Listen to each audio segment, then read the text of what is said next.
Well, it's a unique opportunity that most people don't get. I'm turning 80, and to be able to look back on all those decades of my life and jog the memory a little bit. At this point in my life, the memory needs a lot of jogging. So it's wonderful to be able to see a little bit of your past and share it with people, because who I am I have been shaped and formed by the people that I've met, been impressed by, or had trouble with. I'm the product of all this, and to be able to see it as a museum exhibit is pretty exciting. Science fiction fans and fans of popular culture know him as Sulu from the Star Trek, from Star Trek, Starship Enterprise, and there are those who know him obviously for his advocacy of marriage equality and LGBTQ rights. There are those who know him from social media as the guy who always can generate a laugh, a raised eyebrow, or maybe a thought-provoking idea. But where he began was behind barbed wire, and in so many different ways that shaped his identity. We have a tendency to continue to repeat history, and if we don't learn from history, then we continue to repeat it generation after generation. When I was a child, we were incarcerated simply for having these faces, because we were Japanese or Americans of Japanese ancestry.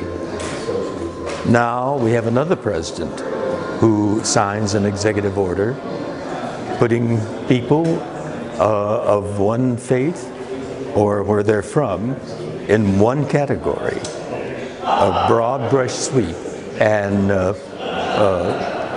categorizing them as potential terrorists or whatever. That's not the way to do it, and we've got to learn the lesson.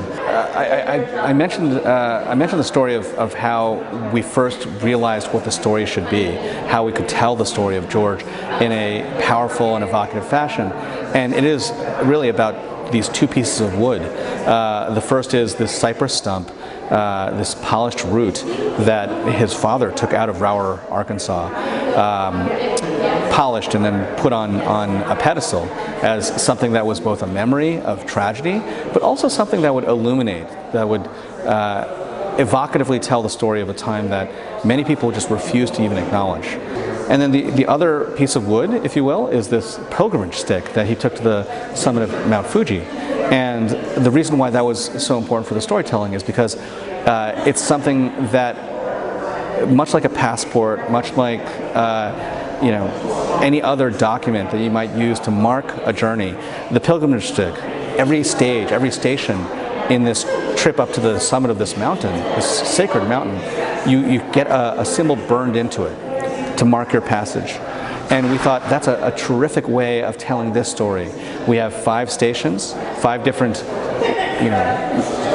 frontiers that have been passed. At each stage, you're asked to pause and reflect, to get a stamp, if you will, and then to move on to the next. And that helped us get thousands and thousands of pieces of work down to several hundred, arrayed across 5 different worlds.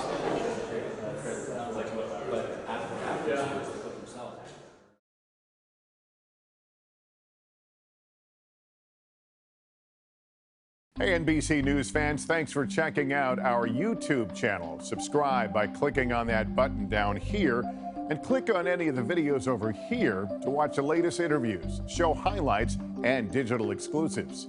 Thanks for watching.